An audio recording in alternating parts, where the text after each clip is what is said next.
श्री राधा कृष्णाय नमो नमः। सर्वप्रथम मैं भगवान श्री राधा कृष्ण के श्री चरण कमलों की वंदना करता हूँ। आप सभी भक्तजनों को भी सादर नमस्कार करता हूँ। आज की कथा के माध्यम से श्री गर्ग संहिता नामक ग्रंथ से विज्ञान खंड का शुभारंभ हो रहा है। इस खंड में हम भगवान श्री कृष्ण के परम दुर्लभ भक्ति ज्ञान का श्रवण करेंगे, जो 3 खंडों में होगा। एक बार वेद व्यास जी द्वारकापुरी में पधारते हैं और वहाँ उग्रसेन जी उनकी पूजा विधि करते हैं। पूजन और सत्कार के बाद राजा उग्रसेन श्री वेदव्यास जी से भगवान श्री कृष्ण के परम दुर्लभ भक्ति ज्ञान का श्रवण करते हैं, जो इस ग्रंथ में इस प्रकार से वर्णित है। राजा बहुलाश ने पूछा, हे मुने, श्री हरि भगवान श्री कृष्णचंद्र के उस भक्ति मार्ग का जो सर्वश्रेष्ठ है तथा जिसके प्रभाव से मैं भी भक्त बन जाऊं, वर्णन कीजिए। श्री नारद जी बोले, राजन, वेद व्यास जी के मुख से सुने हुए भक्ति मार्ग का मैं वर्णन करता हूँ। यह वह मार्ग है जिस पर चलने से भक्त वत्सल भगवान श्री कृष्ण प्रसन्न हो जाते हैं। मैथिल, अपने भुजदंडों के बल से उद्यत इंद्र पर विजय प्राप्त करके भगवान श्री कृष्ण ने द्वारका में सुधर्मा नाम की दिव्य सभा की प्रतिष्ठा की थी। राजन, विश्वकर्मा के द्वारा रचे गए वैदुर्मणि के खंभों की करोड़ों पंक्तियां उसके मंडप की शोभा बढ़ाती थी। वहाँ की भूमि पद्राग मणि से जड़ी गई थी। उस पर मूंगे की दीवालों से कई विभाग बने थे, जिन पर रंग बिरंगे चंदोवे शोभा दे रहे थे और मोतियों की झालरें लटकाई हुई थी। उसकी दीवारें सिंहासन के आकार की थी। उन पर काले मेघ में कौंधने वाली बिजली का सा प्रकाश फैलाने वाले जम्बूनद सुवर्ण के करोड़ों चमचमाते हुए कलश सुशोभित थे। वहाँ प्रातकालीन सूर्य की भांति चमकने वाले रत्नमय केयूर, करधनी, कंकण और नुपुरों से सैकड़ों चंद्रमाओं की प्रभा को छिटकाने वाली तथा चमचमाते हुए कुंडलों से विभूषित गंधर्वों की स्त्रियां हर्ष में भरकर गान किया करती थीं और सुमधुर वादों के साथ विद्याधारियों परस्पर लाग डांट रखती हुए नृत्य करती थी। उसके चारों कोनों में मनोहर देव वृक्षों सहित नंदन, सर्वोत्प्रद ध्रुव एवं चैत्ररथ नामक वन सुशोभित थे। महाराज, उस सभा प्रदेश के अंतर्गत स्वच्छ जल वाले लाखों सरोवर थे। भ्रमर से भरपूर बहुत से हजार दल वाले कमल दिखाई पड़ते थे। इस प्रकार की वह सुधर्मा सभा ध्वजा एवं पताकाओं से अलंकृत तथा 10 योजन के विस्तार वाली थी। 5 योजन की उसकी ऊंचाई थी। उसमें गया हुआ पुरुष अपने को सर्वश्रेष्ठ समझता है। जिसे वहाँ का सिंहासन उपलब्ध हो जाता है, वह तो मैं इंद्र हूँ यूँ कल्पना करने लगता है। त्रिलोकी में जितने चातुर्य गुण हैं, वे सभी उस पुरुष के शरीर में आकर रहने लगते हैं। वहाँ जितनी देर मनुष्य ठहरता है, उतनी देर तक शोक, मोह, जरा, मृत्यु तथा भूख प्यास, ये 6 प्रकार की उर्मियाँ उसके पास नहीं भटकती। महाराज, जितने मनुष्य वहाँ प्रवेश करते हैं, उतनी ही बड़ी वह सभा अपने प्रभाव से दिखाई देने लगती है। मैथिल, यादवों की संख्या 56 करोड़ थी। अनुचरों सहित वे सभी उक्त सभा भवन के आंगन के 1/4 भाग में ही समाये हुए दिख पड़ते थे। महाराज, जहाँ साक्षात परिपूर्णतम भगवान श्री कृष्ण चंद्र ही विराजमान रहते थे, उस सभा का वर्णन कौन कर सकता है। उस सभा में एक दिन महाराज उग्रसेन विराजमान थे। करोड़ों यादव उन्हें घेरे हुए थे। सूत, मागध और बंदियों द्वारा महाराज का यशोगान हो रहा था। साक्षात पराशर कुमार मुनिवर वेदव्यास जी आकाश मार्ग से वहां पधारे। उनके शरीर की कांति मेघ के समान श्यामल थी और वे बिजली के समान पीली जटा धारण किए हुए थे। उन्हें देखकर यदुराज तुरंत उठ खड़े हुए और उन्होंने हाथ जोड़कर मुनि को प्रणाम किया। फिर उन्हें आसन पर बिठाकर तथा पूजा के उपचार समर्पित कर वे मुनि के सामने खड़े हो गए। राजा उग्रसेन बोले, ब्राह्मण, आज आपके यहाँ पधारने पर मेरा जन्म, महल तथा धर्माचरण सब कुछ सफल हो गया। भगवान, आप जैसे सदा आनंद स्वरूप महानुभावों की कुशल तो स्वयं श्री कृष्ण चंद्र को भी अभिष्ट है। फिर भी अपनी कुशल कहिए, जिससे मैं निश्चिंत हो जाऊं।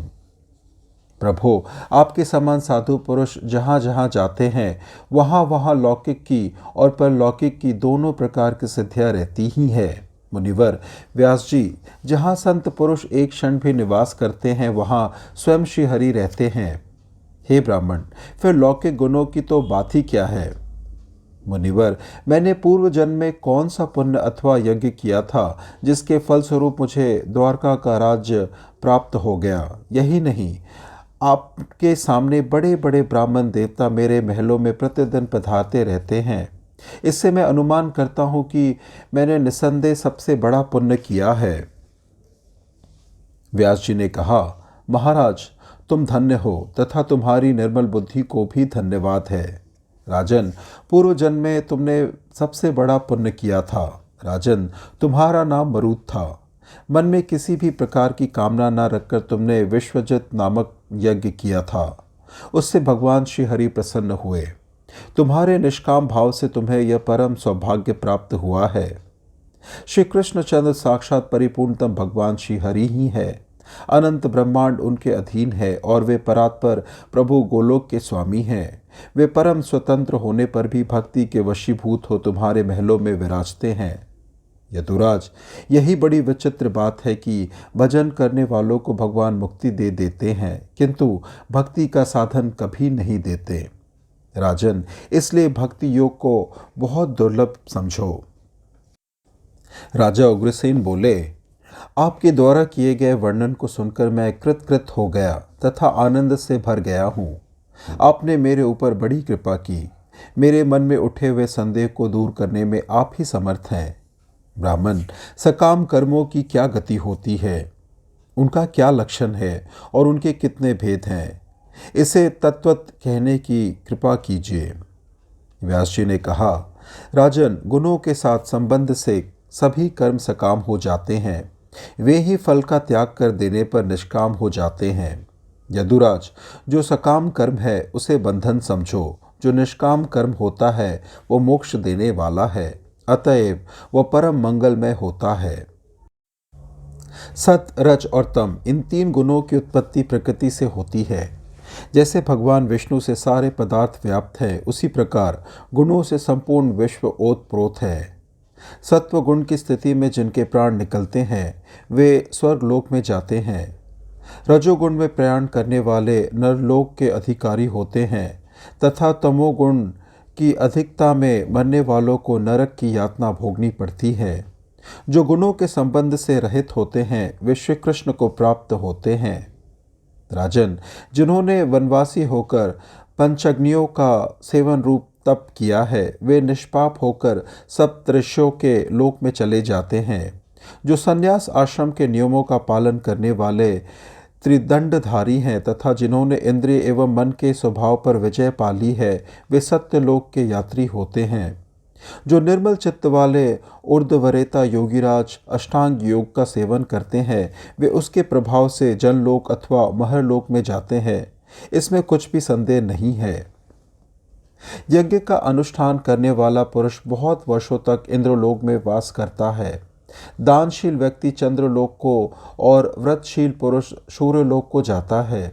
तीर्थों की यात्रा करने वाला अग्निलोक को, सत्य प्रतिज्ञ वरुण लोक को, विष्णु के उपासक वैकुंठ लोक को तथा शिव की आराधना करने वाले शिवलोक को प्रयाण करते हैं। जो सुख, ऐश्वर्य और संतान की कामना से नित्य पितरों का पूजन करते हैं वे दक्षिण मार्ग से अर्यमा के साथ पितृलोक को चले जाते हैं। इसी प्रकार 5 देवों की उपासना करने वाला स्मार्तलोक स्वर्गलोक के अधिकारी होते हैं। प्रजापतियों के उपासक दक्ष आदि प्रजापतियों के लोक को जाते हैं। भूतों को पूजने वाले भूतलोक को और यक्षों को पूजने वाले यक्षलोक में प्रयाण करते हैं। राजन, जो जिसके भक्त होते हैं वे उसी के लोक में जाते हैं, इसमें कुछ भी संदेह नहीं है। राजन, वैसे ही बुरे संग के वशीभूत होकर पाप में रचे पचे रहने वाले लोग यमलोक में जाते हैं जो दारुण नरकों से घिरा हुआ है। महामते, ब्रह्मलोक पर्यंत जितने भी लोक हैं उनमें जाने पर पुनरागमन होता है। राजन, इससे तुम समझ लो कि संपूर्ण लोक पुनरावर्ती है। सकाम कर्मियों को यही गमनागमन गमन रूपी गति होती है।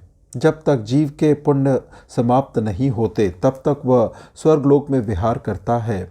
पुण्य के शेष हो जाने पर उसे न चाहने पर भी काल की प्रेरणा से नीचे गिरना पड़ता है।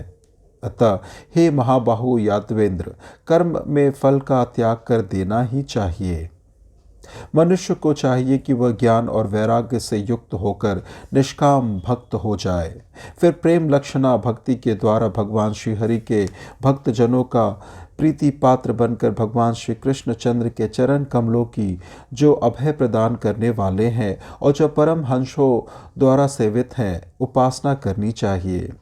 जो हठ पूर्वक समस्त लोकों का संहार करने वाली है, वह मृत्यु भी उस भगवत धाम में पहुंच जाने पर शांत हो जाती है।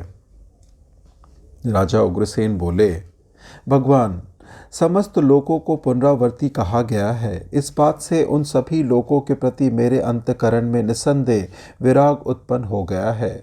ब्राह्मण, जहाँ जाकर प्राणी वापस नहीं लौटता और जो सबसे परे है, भगवान श्री कृष्ण चंद्र का वह परम धाम कहाँ पर है, यह मुझे बताने की कृपा कीजिए। श्री व्यासदेव जी ने कहा, जहाँ गए हुए प्राणी वहाँ से लौटते नहीं। भगवान श्री कृष्ण चंद्र का वह धाम ब्रह्मांडों के बाहर है।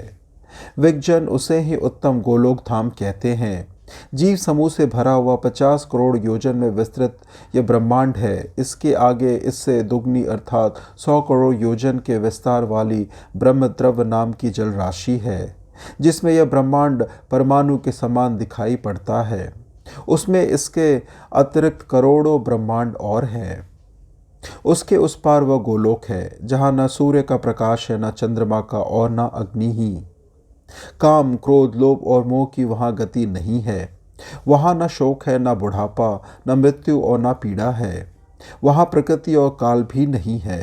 फिर गुणों का तो प्रवेश वहाँ हो ही कैसे सकता है। जो स्वयं अनिर्वाच्य है, वह शब्द ब्रह्म, वेद भी उस लोक का वर्णन करने में असमर्थ है। भगवान श्री कृष्ण के तेज से प्रकट हुए अनेक पार्षद वहाँ रहते हैं। राजन, जो इंद्रियों तथा मन पर विजय पाए हुए अकिंचन भक्त है, अर्थात सांसारिक प्राणी पदार्थों में जिनका कहीं कुछ भी ममत्व नहीं रह गया, जो सब में समान भाव रखने वाले हैं, जो भगवान श्री कृष्ण के चरण कमलों के मकरंद रस में सदा निमग्न रहते हैं, तथा जो प्रेम लक्षणा भक्ति से युक्त एवं सर्वदा के लिए कामना से सर्वथा रहित हो गए हैं, वे ही समस्त लोकों को लांघकर उस उत्तम भगवत धाम में जाते हैं। इसमें तनिक भी संदेह नहीं है। राजा उग्रसेन ने कहा, हे ब्राह्मण, गुण और कर्म की गति आपके मुख से मैं सुन चुका। सभी लोग आवागमन से युक्त है, यह भी भली भांति निश्चित हो गया। निष्काम भाव से साक्षात श्री हरि का सेवन करने पर भक्तों को वह उत्तम धाम, जो दिव्य एवं दूसरों के लिए दुर्लभ है, मिलता है। यह भी सुन लिया। आप वर्णन करने वालों में सर्वश्रेष्ठ हैं। अब आप मुझे यह बताएं कि भक्ति योग, जिसके प्रभाव से भक्त वत्सल भगवान प्रसन्न हो जाते हैं, कितने प्रकार का है। श्री व्यासदेव जी बोले, द्वारका नरेश, तुम धन्य हो। तुम श्री हरि के प्रेमी हो तथा भगवान श्री कृष्ण तुम्हारे इष्ट देव हैं। तुमने भक्ति योग के संबंध में प्रश्न किया है, इससे तुम्हारी वह निर्मल बुद्धि भी धन्य है। यादव, जिसे सुनकर संसार का संहार करने वाला घोर पापी भी शुद्ध हो जाता है, उस भक्ति योग का वर्णन विस्तार पूर्वक तुम्हें सुनाता हूँ। राजन, सगुण और निर्गुण भेद से भक्ति योग 2 प्रकार का है। सगुण के अनेक भेद हैं और निर्गुण का एक ही लक्षण है। देहधारियों के गुणानुसार सगुण भक्ति के विभिन्न प्रकार होते हैं। उन गुणों से युक्त 3 तरह के भक्त होते हैं। उनका वर्णन अलग अलग सुनो। जो भेद दृष्टि रखने वाला क्रोधी पुरुष हिंसा, दंभ और मार्तस्य का आश्रय लेकर श्रीहरि की भक्ति करता है, उसे तामस भक्त कहा गया है। राजन, जो यश, ऐश्वर्य तथा इंद्रियों के विषयों को लक्ष्य करके यत्नपूर्वक श्री हरि की उपासना करता है, उसकी गणना राजसिक भक्तों में है। जो कर्म यक्ष का उद्देश्य लेकर अभेद दृष्टि से मोक्ष के लिए भगवान विष्णु की उपासना करता है, वह भक्त सात्विक कहा जाता है। महामते, अर्थार्थी, आर्त, जिज्ञासु और ज्ञानी, ये 4 प्रकार के पुरुष भगवान विष्णु का भजन करते हैं। इन्होंने स्वयं अपना कल्याण कर लिया है। जो भक्ति योग के अनेक प्रकार हैं, भक्ति योग के द्वारा जो श्रीहरि का पूजन करते हैं वे सकामी भक्त भी बड़े सुकृति पुण्यात्मा है। इसी प्रकार अब निर्गुण भक्ति योग का लक्षण सुनो। जैसे गंगा जी का जल स्वाभाविक ही समुद्र की ओर प्रवाहित होता है, उसी प्रकार श्रवण मात्र से साक्षात परिपूर्णतम एवं संपूर्ण कारणों के भी कारण भगवान श्री कृष्ण के प्रति बिना ही कारण मन की गति अखंडित रूप से प्रवाहित होने लगे। इसे निर्गुण भक्ति कहा गया है। मानद, अब निर्गुण भक्तों के लक्षण सुनो। भगवान के उन भक्तों की अखंड भूमंडल के राज्य, ब्रह्मा के पद, इंद्रासन, पाताल के स्वामित्व तथा योगी के सिद्धियों में भी स्पृहा नहीं रहती। यादवेश्वर भगवानुराग के आनंद उन पर छाया रहता है, इसलिए वे भगवान के द्वारा दिए जाने पर भी सालोक मुक्ति को कभी स्वीकार नहीं करते। दूर रहने पर जैसा प्रेम होता है, समीप आने पर वैसा नहीं होता। यह सोचकर वे निष्काम भक्त भगवान के विरह में व्याकुल रहना पसंद करते हैं, अतः सामीप्य मुक्ति की भी इच्छा नहीं करते। किन्हीं भक्तों को भगवान सारूप्य मुक्ति देते हैं, किंतु निरपेक्ष होने के कारण भक्त उसे भी स्वीकार नहीं करते। समानत्व की अभिमति होने पर भी केवल भगवान की सेवा के प्रति ही उनकी उत्कंठा बनी रहती है। ऐसे भक्त एकत्व अथवा ब्रह्म के साथ एकता रूप कैवल्य को भी नहीं लेते। उनका अभिप्राय यह है कि यदि ऐसा हो जाए तो स्वामी और सेवक के धर्म में अंतर ही क्या रह जाएगा। जो निरपेक्ष भक्त होते हैं उनकी सब में समान दृष्टि रहती है। उनका स्वभाव शांत होता है और वे किसी से वैर नहीं रखते। उनकी यह धारणा है कि कैवल्य से लेकर सांसारिक समस्त पदों का ग्रहण करना सकाम भाव के ही अंतर्गत है।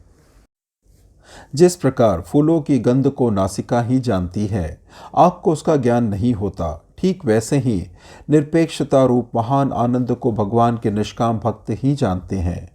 जैसे रस को बनाने वाला हाथ रस के स्वाद से सदा अनभिज्ञ ही रहता है, उसी प्रकार सकामी भक्त कभी भी उस आनंद को नहीं जान सकते। अतएव राजन, इस भक्ति योग को ही तुम परम श्रेष्ठ पद समझो। अब निष्काम भक्तों की उपासना पद्धति का तुम्हारे सामने वर्णन करता हूँ। उसका स्वरूप है भगवान विष्णु का स्मरण, उनके नाम गुणों का कीर्तन, श्रवण चरणों की सेवा, अर्चन, वंदन, दास, साख्य और अपने को भगवान के चरणों में निवेदित कर देना। राजन, जो निरंतर भगवान की प्रेम लक्षणा भक्ति करते हैं वे भगवत भाव की भावना करने वाले भक्त जगत में दुर्लभ हैं। जो बड़ों के प्रति सम्मान, छोटों के प्रति सब तरह से दया तथा अपनी बराबरी वालों के साथ मित्रता का बर्ताव करते हैं, संपूर्ण जीवों पर जिनकी सदा दया रहती है, जो भगवान श्री कृष्ण के चरण कमलों के मधुकर हैं, जिन्हें भगवान श्री कृष्ण के दर्शन की लालसा बनी रहती है, जो अपने विदेशस्थ स्वामी को याद करने वाली स्त्री की भांति भगवान श्री कृष्ण को याद करते रहते हैं, भगवान श्री कृष्ण के स्मरण से जिनका रोम रोम पुलकित हो उठता है, नेत्रों से आनंद की धारा बहने लगती है, भगवान के विरह में कभी कभी जिनके शरीर का रंग बदल जाता है, जो मधुर वाणी से श्री कृष्ण गोविंद हरे की रट लगाए रहते हैं तथा रात दिन भगवान श्री हरि में जिनकी लगन लगी रहती है, वे ही भगवतोत्तम भगवान के उत्तम भक्त हैं। इस प्रकार से आज की यह कथा यहीं संपन्न होती है। श्रवण करने के लिए और अपना बहुमूल्य समय देने के लिए आपको धन्यवाद। अगली कथा में हम भगवान श्री वेद व्यास जी के मुख से भक्त संत की महिमा का वर्णन तथा भक्ति की महिमा का वर्णन का श्रवण करेंगे। श्री राधा कृष्णाय नमो नमः।